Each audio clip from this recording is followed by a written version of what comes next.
So good morning, everybody, and welcome to my International Men's Day talk. It's the second one that I've done this week. Thank you, everybody who is in attendance. Really do appreciate it.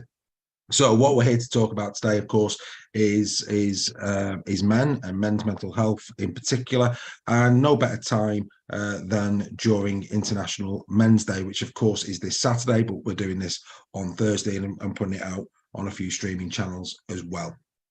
So thank you very much indeed for joining us for this. We hope you enjoy it, and let's start the presentation.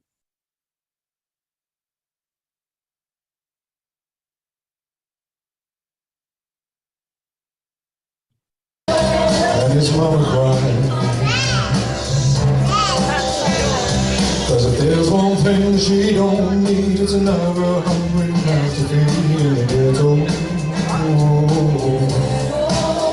Now people, don't you understand? The child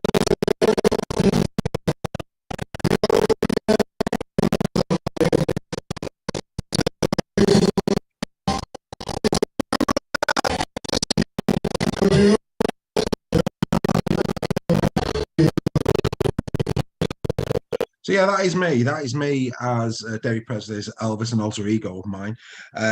Something that I do, and it's an important start to this presentation today because people just do not worry about a man like me, or they didn't. And the reason that they didn't is because to the outside world, I had everything. When I came and told my story for the first time on LinkedIn, words were used to describe me by former colleagues and friends, words such as confident, ambitious, energetic, determined, got his shit together, great friend, compassionate, the go-to person in a crisis, all of these things. It all sounds brilliant, doesn't it? And of course, materialistically, good life, nice house, nice car, nice family. Why would you worry about anybody who can be Elvis Presley singing to over 200 people and, at a show? You just wouldn't, would you? And of course, that was a massive part of my personal downfall because, I didn't, even though I had a great support network around me, my support network didn't see my depression for what it was. And that will be the same for many men that are out there listening to this today and are going about their daily lives. And we need to basically shine a light on what it's like to be in these situations and tell these stories, but also make sure that we tell them in a way that inspires people to take the right action. And when I say inspire people, I don't mean people with the condition, I mean the people around them. So, like I say, the image is one thing, but the man is another. And I had had, like I say, a really good life going for me. But then over a 7-year period, my life took a twist. I started on a downward spiral into a depression that led to an experience of suicide. And what I would say to anybody who's listening to this today is that, as the person who lived through these times, even though at a subconscious level I knew that I wasn't well, I didn't accept it. I morphed into that person, and stereotypically took certain traits, male traits, to satisfy my mind that people wouldn't want to know, people wouldn't want to listen. Actually, sort yourself out, pick yourself up. You're a dad, you've got 2 kids, pull yourself together, man, and all this type of stuff, which is what happens. So what was the real kickoff point? What was the trigger? Okay, everybody who's going through a tough time, there is a trigger. Okay, and I actually put my nan passing there at the start of this, and that wasn't really the trigger, but it was something in very close proximity to what the trigger actually was. And the trigger for me was my son, nearly losing my son in childbirth. It was a horrific experience. That was it. As it says there, PTSD. And again, PTSD, it's a myth, isn't it? PTSD is something something that people in the military have. Just the very word post-traumatic stress disorder. Look, trauma is anything. In my case, the trauma was the childbirth that I went through with my son. But for us, it could be a car crash. It could be losing an individual in the life. It could be somebody in the military, somebody in professional services. Trauma is trauma, and how we handle it, can be traumatic, hence PTSD. And like I say, on that particular morning, um, yeah, one of the most toughest things that ever happened to me in my life. Um, you can imagine it. Oh well, you don't actually, because when you go to prenatal classes, you get told about, oh yeah, you can have any birth that you want, and all these type of things. What they don't tell you is that, when the buzzer gets pressed, if things are going wrong, be prepared for this. And of course, my wife at the time, who's doing the best she can, as I'm sure you can all appreciate, she's behind a sheet. She can't see what's going on. She certainly can't see the heart rate of the unborn child diminishing very quickly, and the panic that's going on behind the sheet, as it were. But of course, the father does. And that 20 minutes was the most harrowing of my life. And thankfully, Aaron was born. He's here today, and it all turned out okay in the end. But I didn't come to terms with it very well. I bottled that experience up because I had to focus on my new child, and my wife, who at the time was quite ill. I had to focus on that. So I suppressed all of those feelings. And just tried to plow through. And here's a call out for the medical profession. And I'm just going to pop this one straight in right now. My son's childbirth is on my wife's medical records. It's on my son's medical records. It isn't on mine. And I'm just going to let that hang for a moment. It isn't on the father's. The father that's seen the whole thing play out. And I think that's an area where perhaps the medical profession could do better. Even when the midwife came for home visits, the focus, rightly so, was on the mother. It was on the child in terms of the child's development, but certainly not on the father. And so that's an area that could be improved. Now, because I didn't deal with that very well, I carried it with me, and it started to affect my sleeping patterns. Right from an early point of 2013. At their worst, probably around 2017 time, 2018 time, I was getting about 2, maybe 3 hours sleep a day. Now, anybody who wants to give that a try just for a week, what I would say to you is see how that affects you. It will not affect you very, very well. But that was the reality. I was up while others were asleep, and I was trapped in a mind of negativity. That's where I was every night. And as a good actor, because I play Elvis Presley, don't I? As a good actor, I put on an act, and I put on an act for the people in my life. That's what I did. During the evenings, yes, there'd be tears, and then when my wife and kids woke up, I'd composed myself, got myself back together until I left the house to go to work. I'd cry in the car on the way to work. I'd pull up around the corner from work. I'd compose myself again, go in and play the role of manager to the best of my ability. And that ability was diminishing because, you can only act for so long. At the end of the working day, I get back in my car, probably cry a little bit more on the way home from work, compose myself before I went back into the house. And the same thing happened time and time again. And this was built up as well, so the PTSD was the start of this. But then, of course, these other things that happened in my life just started to compound it. My dad having a triple heart bypass, my kids having operations, which for any parent isn't great. Seeing a colleague pass away with motor neuron disease. Making people redundant. Another colleague passing away with a skydiving incident, and then, of course, in 2017, the Manchester bombing, which my brother and sister-in-law were caught up in, and again, pretty, very difficult situations. And in every single one of these situations, I played the stereotypical male job. My job was to be strong for other people. That's what it was. That's what I was there to do. Stay strong for them, and that was the wrong thing to do. I was not connecting with self. I was not listening to what I needed. And, in the training that I now provide, I always say to people, you cannot help others before you help yourself. You cannot be available for other people if you yourself are not in the best tip-top condition. And that is absolutely true. 100%. It's absolutely true. And I wasn't doing any of that. I was bottling it up. I was hiding it from people. And I was doing what many people do who live with a mental health condition. I was starting to isolate myself. I was starting to withdraw. I was very difficult to be around. And, these things were happening, and they were happening. However, I wore the mask. I wore the mask. People didn't see it as an illness, but they saw it was me, and they probably had a pretty poor view of me by the end of it. But that, of course, wasn't me. It wasn't the true me. I was wearing the mask, and people say I'll be able to spot it, but trust me, the mask is absolutely real. These photographs were taken around about 2017, 2018, and you tell me, does that look like a man who's just a short time away from the experience of suicide? Absolutely not. And you'll have probably picked up on the fact that I'm saying the experience of suicide. It's because I think the wording and the phrasing around suicide is very, very important. Okay, we shouldn't be saying commit. Because it's not an offence, it should be attempted, experience of. And in terms of people who unfortunately pass away, they died by suicide. That's what happened. We need to be very clinical in the way in which we express ourselves in this particular area. But like I say, the mask is real. There it is.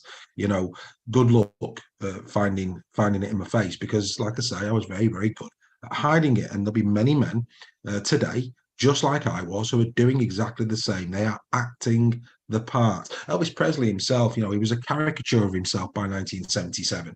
The real Elvis had gone, and he had. He was now playing the part of Elvis, not being Elvis. And that's exactly what I was doing. I was trying to play a part that I felt was right, and it was wrong, and I wasn't being authentic. But acting is acting. It's a script. It's what you're working towards. You're not really being authentic, and that's where I was. The reality, like I've already said, is tears in public, tears tears in private, tears behind the wheel. And the final picture there of me and my kids, that is probably one of the most happiest moments that any father should have with children. Feeding a giraffe at the zoo. A giraffe is my favorite animal. I've loved them since I was a kid. I just find them, incredible beasts. And the opportunity to feed one with my kids was something that was magical, or should have been magical. The mad thing is, I can't actually remember that photo being taken. Now that's frightening, and I can't, because I wasn't there. My brain was elsewhere. I cannot remember that experience at all. Only the photo now tells me that I was actually there. I was there in body. I certainly weren't there in soul. And the fact there that you can see that I've darkened myself out on one and my kids out on the other, it's because as a father, I just wasn't there for my children on that day. I wasn't there in the room or at that particular point. So they couldn't experience it with the dad, and I certainly weren't experiencing it with them. And that's really difficult for me to say. And there was many instances that I could have put a picture up where that was true. I just wasn't there. I was a shell, which again, from a relationship point of view with my kids, that diminishes that. You don't realize it at the time, but that's going to have an effect on your ability to be a good father. And of course, anybody who knows anything about depression will tell you that the brain doesn't do what it should do. It doesn't, challenge the images that are going on in your brain. It doesn't challenge the negative talk that you're giving yourself. It actually reinforces it with, no, actually, you're right. You are a really bad dad. And that's what it actually does, but you're not. And it takes time, and it takes moments of real deep reflection to challenge that to the point where you can actually get back to the person that you truly are deep within. You may have lost that person for a time, but the ability to go and find that person again is there in each and every one of us. And I'll share a little bit more about that with you in a few moments' time. But that actually is the reality. Now, you might be saying, well, where was your family in all of this, and where were your work colleagues in all this? And it's a really good question. I mean, I worked for the same company during that 7 years with the same people, and I'm not accusing anybody when I say this. They didn't see it for what it was. They just didn't. They saw individual instances, and they supported me at those particular junctures, but they never, put all of those things together and thought, hang on a minute.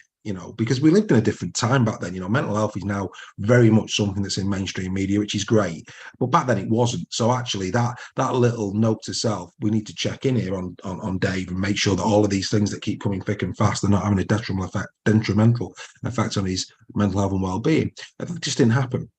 So, and like I say, that's no reflection on them. And then equally, you might say, well, what about your family and friends? And like I say, I was wearing a mask and portraying, probably on steroids, actually, portraying on steroids this vision of what I was to people. So again, very difficult for them. There's a lot of tears when people realized what I'd gone through. And, I had to say to people, whatever you do not feel, ashamed of your behavior, or that you could have done more. You couldn't. You cannot help what you don't see, or what you're not conditioned to see, and that is why the right type of training is required, so that people are fully aware, and actually go away with skills that they can use every single day, that cuts through the PR, that cuts through the rhetoric, and is actually useful to them. It's just of absolute paramount importance. Looking back now, my family, and friends, can probably see those signs. I was becoming isolated. I wasn't taking phone calls from family and friends. They'd just get me voicemail. That's what they do. I was avoiding people. I was putting on a lot of weight. I probably put on about 2.5 stone in that period of time. And that was what I did. For a lot of people, it could be drugs, it could be alcohol. For me, it's food. When I get stressed, I eat a lot of food, and I eat the wrong foods, and I put a lot of weight on. And the advice was from my friends and family was, you need to lose some weight. Again, nobody linked it back to, why are you eating so much? Why are you doing this to yourself? Because, does anybody really want to be obese? I would say no, of course they don't. It's, again, that's an illness in itself. Now, a lot of these things are interconnected. What comes first? The mental health, or alcohol addiction, obesity, whatever it may be. These things are all interconnected. So nobody was actually putting the links together. Actually, there could be something going on mentally with Dave that we need to consider. My work was suffering. Going wrong. I was getting through the days. We did some good things. I got a lot of things right. I mean, for example, in the I'll use the skydiving colleague Carl Marsh as a great example of that. When Carl passed away, I was very supportive to his family. I was very supportive to my colleagues in terms of making sure that they could say the final farewells in the right and appropriate way. And I was very passionate about that. And we even paid tribute to him when we opened up our new dealership with a plaque in his memory. So I was doing things that were good, but equally there was an arm wrestle every day. In terms of the mask and the reality, and that was there for all to see. My relationship with my wife, again, I've already said this, my relationships were becoming difficult because, I was consistently behaving in an erratic way. That's what I was doing. And I wasn't willing at that point to take responsibility for it. Instead, I was probably see myself more as a victim, if I'm being perfectly honest.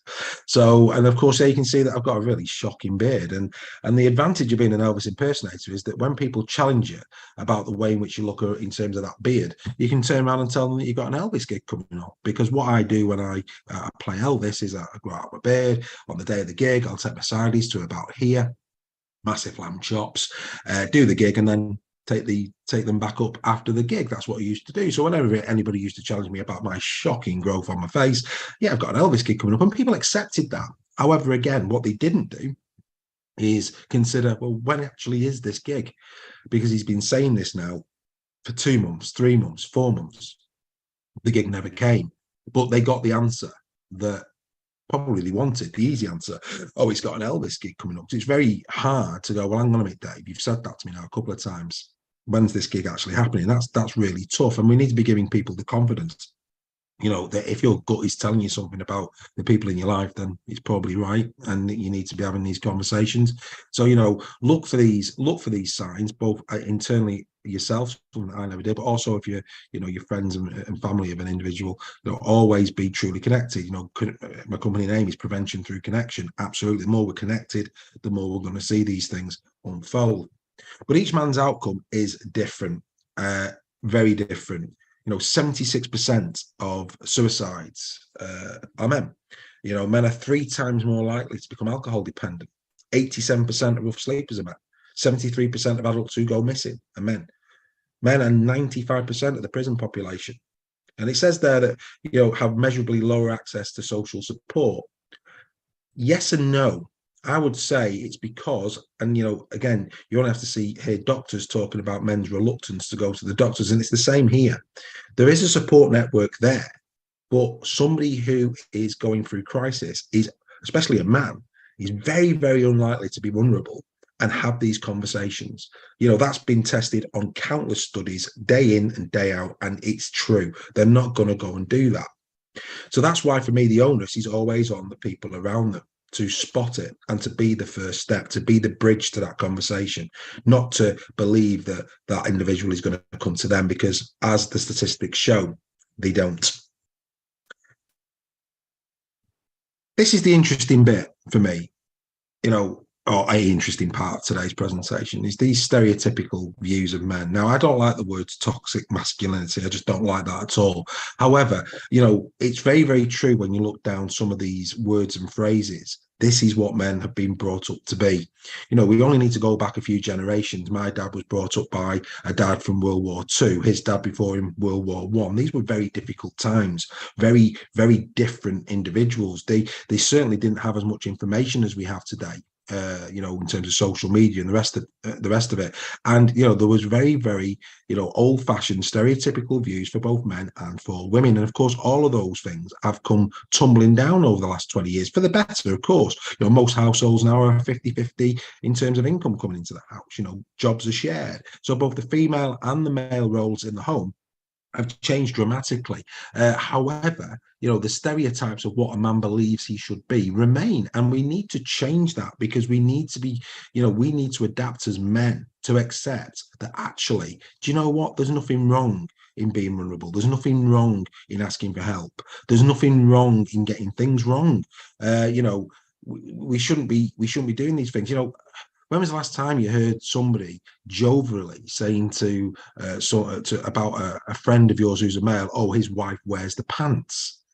Now, we should be challenging those type of words and phrases, because that actually just builds on this why men isolate themselves and hide away, because they feel under threat that they're not a man if they show that level of vulnerability, if they behave in a way that perhaps we all should behave, which is kinder to ourselves and to our friends, family, etc. So really, really important things to consider. Very important things to consider. We need to be very clear on what the role of a man is in the modern day society, and it certainly isn't what it used to be in terms of those stereotypical views.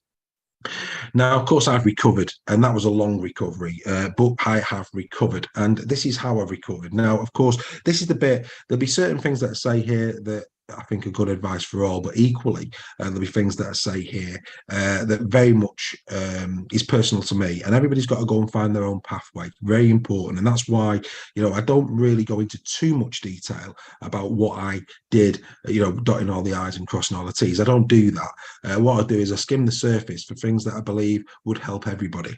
Now, the first thing you'll see there in the bottom left-hand side of your screen is Apollo 13.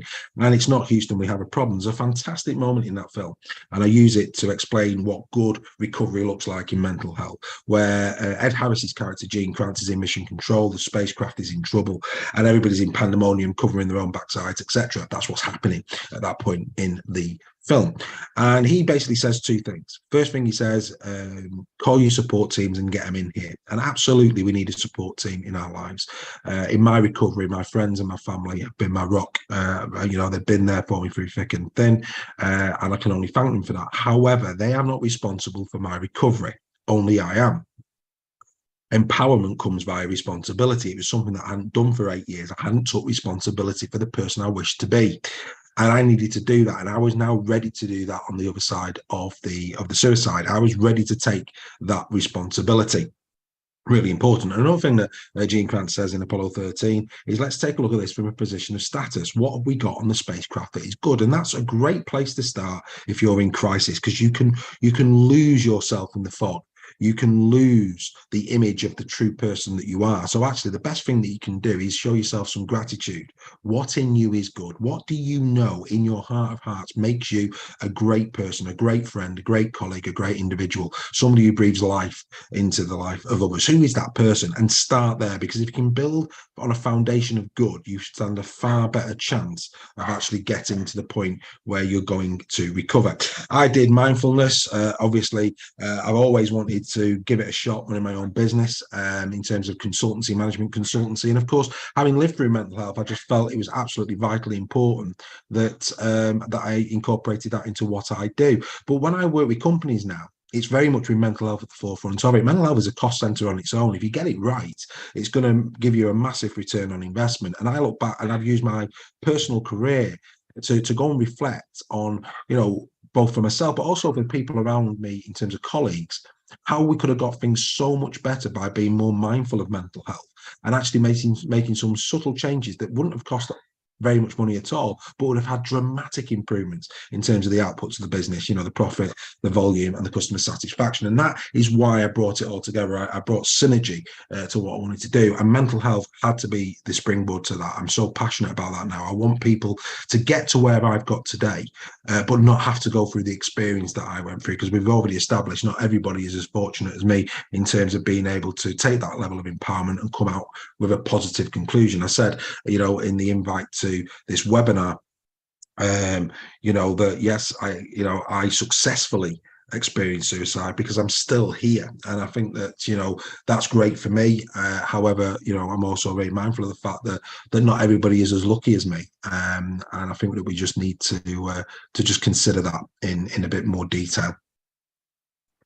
What I learned through my recovery was that obviously the way that mental health actually works, yes, we want to have healthy mental health, but in life, stress creeps in, and stress should never be confused with pressure. Pressure is where the magic happens in life. It takes us out of the comfort zone, but stress is bad. No matter which way you look at stress, you are not coping. You're being overwhelmed by pressure, and it's time now to act. Resilience isn't being stressed. Resilience is asking for help, knowing when you're at that point where you're at breaking point. And in the 4 stages of mental health, we've got healthy stage, but then we've got the reacting stage. That reacting stage is the stress stage, noticing when you're at that stress stage. And I'm very good at that now, but I used to be really terrible at it. And again, this is an art, it's a skill of understanding when is my body, when is my mind telling me I am under stress. I'm making some fundamental changes in order to do that. If you don't do that, you will become injured. And then if you don't do anything about your injuries, you will become unwell. And I was unwell on everything that I was doing. And one of the things that I've done, which, do you know what, I've not done for ages. I mean, and when I say ages, we moved into our house in 2011. My experience of suicide came 2018, 2019. I've not had a bath in my house, my new house. I always just took showers. And, the discovery of a bath was great for me, because when you're actually in a bath, nobody wants anything from you. You feel the stress leave you, and you can sit there in your bubbles and you can contemplate, how am I feeling, where am I on this trajectory of healthy, reacting, injured, and well. And again, these are the type of things that I coach and train into people and organizations, because these are the things that make a real difference. And look, at the end of the day, if some of you guys who are watching this are thinking, oh, come on, really, bubbles, candles, absolutely, guys, if it's good enough for Chandler Bing, good enough for us, isn't it?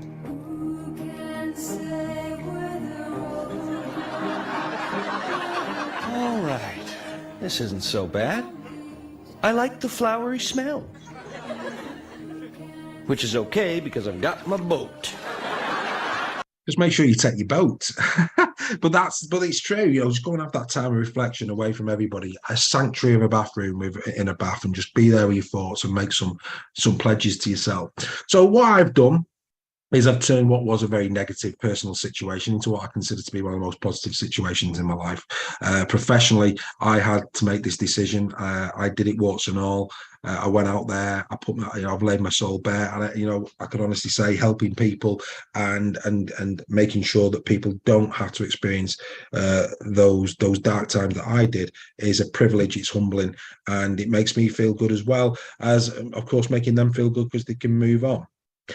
Now, I mentioned a few moments ago, men are told day in, day out, get talking. It's all over the media, isn't it? Everybody's saying it in the media, Britain, get talking. And as much as it is the golden egg, it is the golden egg. And it's great that it gets the attention that it does, okay? Actually, it does set the wrong precedent, because men are not going to, the vast majority of men, and when I say the vast majority, I'm saying the vast majority, 90% plus of men are not just going to turn around one day to the partner, to the friends or whatever, and say, I'm thinking of taking my own life. It just doesn't work that way. And that's where, for me, this narrative, it can be misinterpreted. Britain Get Talking is not about thinking that people are going to talk to you. It's about you having the ability and the vision to see what is going on in another human being's life and to talk to them. And I believe that some of these narratives just don't help. I'm sorry to say that's a personal view, but they just don't help. We have to be more clinical in what we mean by Britain Get Talking. And the reason I'm saying this is I have seen, or it's slowed down a lot now, but on the other side of lockdown, there was this massive rush for first aid in mental health training. I'm a first aid in mental health instructor, okay? And I can say this because I'm honest, okay?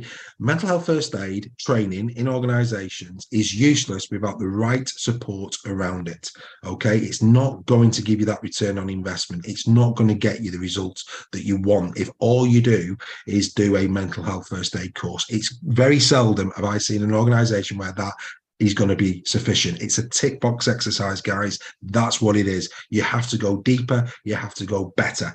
It's as simple as that. And the reason I'm saying this is because when you see people posting these type of posts on LinkedIn, yeah, it's okay not to be okay. That's just a statement. There's a lot of people who've reached out to me who have told their organizations, and this is another reason why men don't talk. They've actually spoken post-pandemic about their mental health challenges, and they have been dismissed within 6 months of that announcement for other reasons. I've been told this countless times. So actually, we still live in a society where, certainly in the workplace, for some organizations, it isn't okay. Okay, but it says it there, if any of my friends or connections need to talk, I'm here. The phone isn't going to ring. And then the one on the right, it's okay not to be okay if you're struggling. You can ask, wave, or do a jig on the spot. I'm going to take that off now because it upsets me. But have you ever seen somebody in crisis jig on the spot to get your attention? Now, I'm sorry, but if you're going to put those messages out there, I'm going to call them out. I'm just going to call them out. Okay. It's not acceptable. The whole point of going on a course around mental health and well-being is that you understand your role. Your role isn't to sit there waiting for the mountain. For you, for the mountain to come to you. You have to go to the mountain. That's the reality of it, and that's what you should come out and do. So as you can see, my new purpose: prevention through connection. Okay, really important. That it's around people. Life is about people. Okay, it's about this bit around connection. We've become disconnected as a society. The mobile phone has actually done more harm for mental health than anything else because we don't connect truly anymore. Pressing a button, liking something will never ever compensate for a conversation. Yeah, we live in a world of illusion. Social media is an illusion. I'm not going to go into that now because that's a whole different talk, but it's an illusion. It's not reality. It's people presenting their best life, and you show me anybody who's got their best life, especially at this moment in time with the cost of living crisis, etc. So like I said, the onus is on society. It's not on the people that are living with the condition. It's for the people around them to be able to spot it. And you can see there the hashtag: to feel, to see, to listen. We are incredible people. Human beings are incredible people. We are blessed with so many skills, but sometimes we need reminding about what those skills actually are and retrain our brain to use them. The first one being to feel. When we are in the company of other people, we feel something. Do we listen to that gut feel? They have an aura. It's the same with businesses. You can walk into a business, right? For example, if you work for the same brand and you've got different branches, you know which branches are doing well and which ones are doing good. Doing good and doing bad just by walking through the door, because there's an energy. That's the aura that I'm talking about. It's the same. It's the same for human being. I'm not being Yoda here in Star Wars. It's the same with human beings. When we're in the presence of others, we feel something. What is that feeling? Is it a good feeling? Is it a bad feeling? And we need to acknowledge the fact that we're feeling that and be ready to take the next step. And the next step in that is to truly see that individual. Our brains are naturally lazy. They are.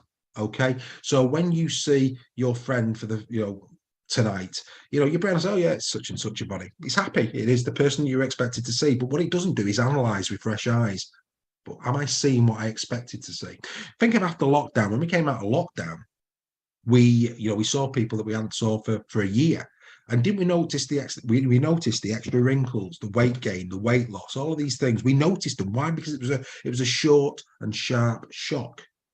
If you're with somebody every day in work, if you see somebody every week, those little incremental weight gains, those additional pints of beer, that additional line of whatever they take as a recreational drug, if that's what they're doing, all of these things we perhaps miss because we don't get into the detail. We don't challenge our brain to truly see every time we're in the company of other people what we're truly seeing. So, as a good example of this, I won't know what your answers are to this, but what can you see there?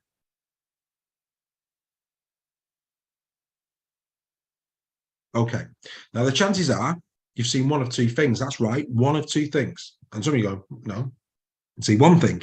That's because your brain has received the image. It's happy with the image that it's got. And it's saying, there you go, task done. I asked you, what do you see? And you've seen something, and that's it. But you need to go and look again, because there's two things there. The first thing, okay, sorry, best have actually put it up. My apologies. There, what do you see? Right? There are two things in this picture. Okay. The first is the young lady. She's got a feather boa in her hair. She's got black hair. From the hair, you come down to an eyelid and an eyelash, down around a cheekbone, and then all the way down to the chin. Looks like she's going somewhere. She's got a feather boa on. But then there's the older lady, the sad old lady with the same hair. But actually, now we're coming down the forehead. We've got an eyelash on the left and an eye on the right that comes down to a nose, that then goes down to a mouth that's looking, quite emotionless, to the chin underneath that, again, wearing the feather boa. The chances are your brain initially saw one of them. It's only when you go and try and find the other one that you will find it. And even now, I've go to people on training, go, oh, I've seen this before, right? I know there's something else, but I can't see it. So they even know that either the young lady or the older lady are there, but they can't see it because the brain is saying, oh, it's that young lady again, it's that old lady again. So we've got to challenge the brain to see more. It's the same with this picture as well. So some of you have just seen a duck. Yeah, there she is. There's the beak on the left-hand side going up to the eye. But are you seeing the rabbit? Because the beak is actually the ears, the eye is where it is, and the nose is to the right for the rabbit. There is a duck and there is a rabbit. Both images there. If you saw one, you were right, but there was something hidden. So we need to see. We need to see each other far better than we currently are. And then finally, to listen, to truly listen to people is, again, very, very important, vitally important. The words that they're using, are they doing negative self-talk? What are they doing? Really vitally important that we do that as well. Okay. Again, want more information on this? If you're intrigued to know more, then by all means get in touch with me. Okay. What we also need to do, and by doing this, you don't necessarily need to learn all of those bullet points that you get taught when you do a formal course. To feel, to see, and to listen is all you need, because you will feel, see, and listen the things on that chart, all the body, mind, emotional, and behavioral aspects of the person in your company.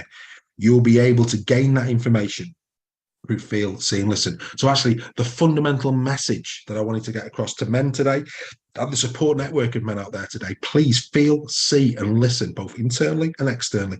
Feel, see, and listen, and truly connect. And if you do that, you will be fantastic. You will do well. You will be able to start the conversation. Now, the important element of this is, as you saw with my timeline, yeah, it can be quite complex.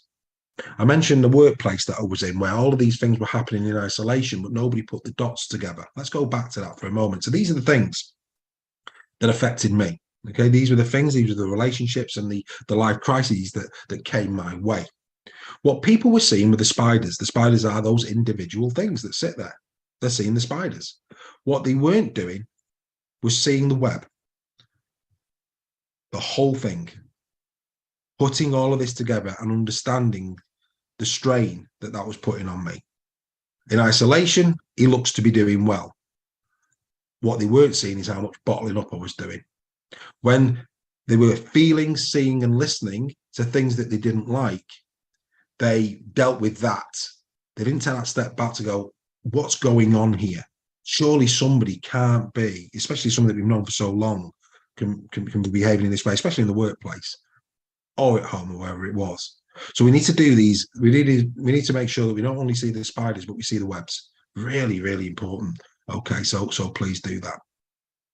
For those of you in the workplace, just a couple of things before we wrap up. Please make sure that you've got the right policies. Yes, mental health first aid training is vitally important and he's done very, very well, but we've got to make sure that the messages are right, and we've got to make sure that there's more to it than just the training. That we have to embed the right cultures in the business, build a culture of kindness, making sure that we put people first. Every time I do a training course and I ask people, what is it that you do in your organization? They start telling me about their departments or their roles. In every organization, what we do is people. Took me a long time to realize that, but it's true. It's people. And if we can truly connect with people, that's when the magic is going to happen. I wish I could have my time again. I'd be a very different individual to the one that I used to be. But let me tell you now, it's all about people. So get these things into place, understand what it looks like. And again, if you want help and guidance on that, I'd be more than happy to help you. But there's only limits to what you can do in a small presentation like this. The other thing I would say as well is consider your language.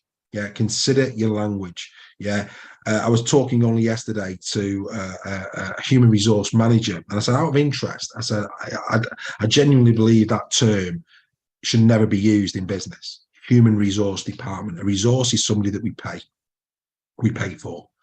Yeah, and a lot of the time, what human resource departments are there to do is to deal with performance reviews, performance issues and aspects, which is such a shame because they're so much better than that. You know, the HR managers that I've met in my career have got so much more to give than to just be there when, you know, there's a crisis. And a lot of the time, if we had a culture of kindness, those crises would never even have come to bear. And that is vitally important. So we've got to start seeing that particular function as something far greater than it is actually seen in many organizations. And that's why I say it really should be called the human experience department. Let's create good human experiences in the workplace. Let's change the narrative on what that department is there to do, and you know, and sing it from the rooftops. I had really good relationships with my HR managers over the years. I really did, and they supported me brilliantly along the way in what I was doing. Well, like I say, you know, always room for improvement in any organization. So human experience is really important. You know, stop talking about staff and employees, the colleagues. You know, staff, employees, again, people that we pay for the labor and for the time. Colleagues are people we work with. Now, I and we, you know, let's not undertake investigations. Let's gain an understanding. In the first instance, no, let's not look for the negative.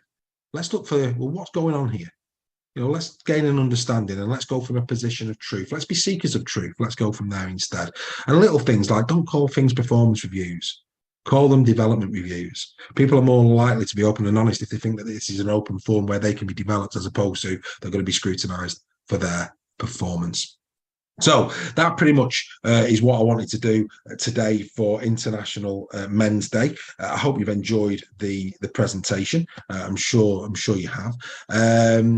Be kind to yourself. Remember the feel, see, and listen pieces that I've talked about. And yeah, I truly hope that you've enjoyed watching me today. I wish you all well. I hope you have a great day. And yeah, thanks for watching. And I look forward to speaking to you all again soon. Take care.